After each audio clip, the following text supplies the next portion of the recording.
আসসালামু আলাইকুম বন্ধুরা, আজকে আমি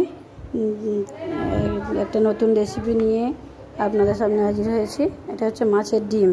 মাছের ডিম দিয়ে আমি একটা নতুন রেসিপি বানাবো, আপনারা দেখতে থাকুন।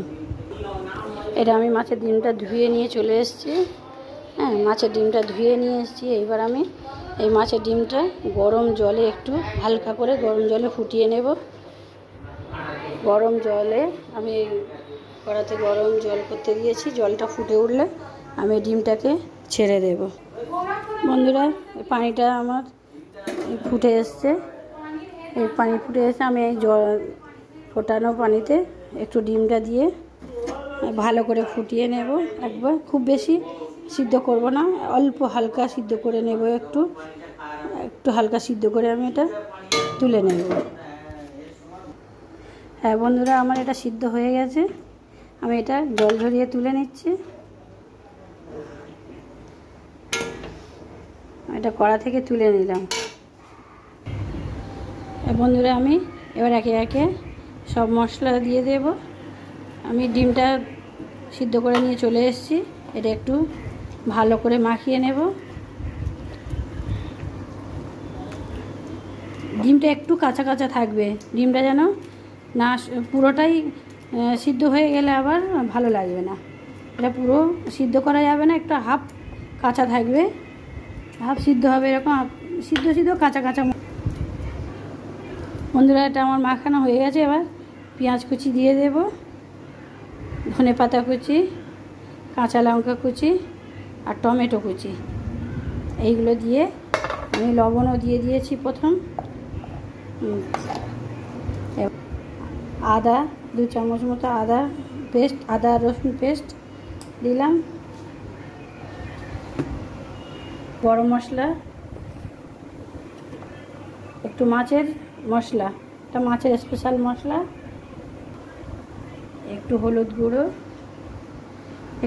গুঁড়ো দিয়ে দিলাম।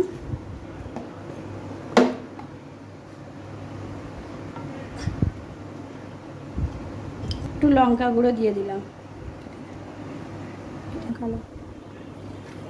এটা সব মশলা দিয়ে এবার মাখালাম। আমি এবার বন্ধুরা, আমি একটু 2 চামচ চালের আটা দিয়ে দিচ্ছি। এতে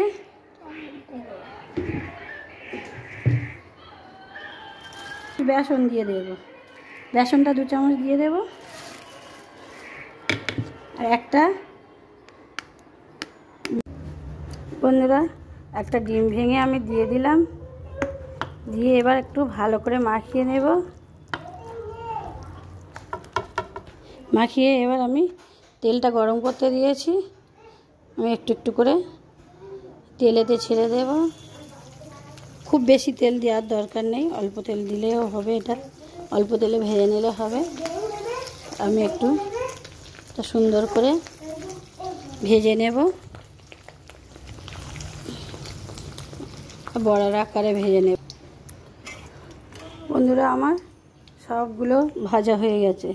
সব মাছের ডিমের চপটা ভাজা হয়ে গেছে। দেখুন আপনারা কত সুন্দর ফুলে ফুলে উঠেছে। আমি এইবার গ্যাসের ফ্লেমটা অফ করে দেব।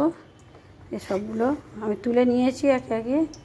তা লাস্ট এগুলো সব তুলে নেব। নিয়ে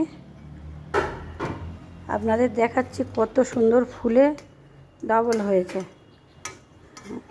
পুরো চপের মতোই ডবল হয়ে গেছে ফুলে। বন্ধুরা, আমি সব চপগুলো ভেজে নিয়ে চলে এলাম।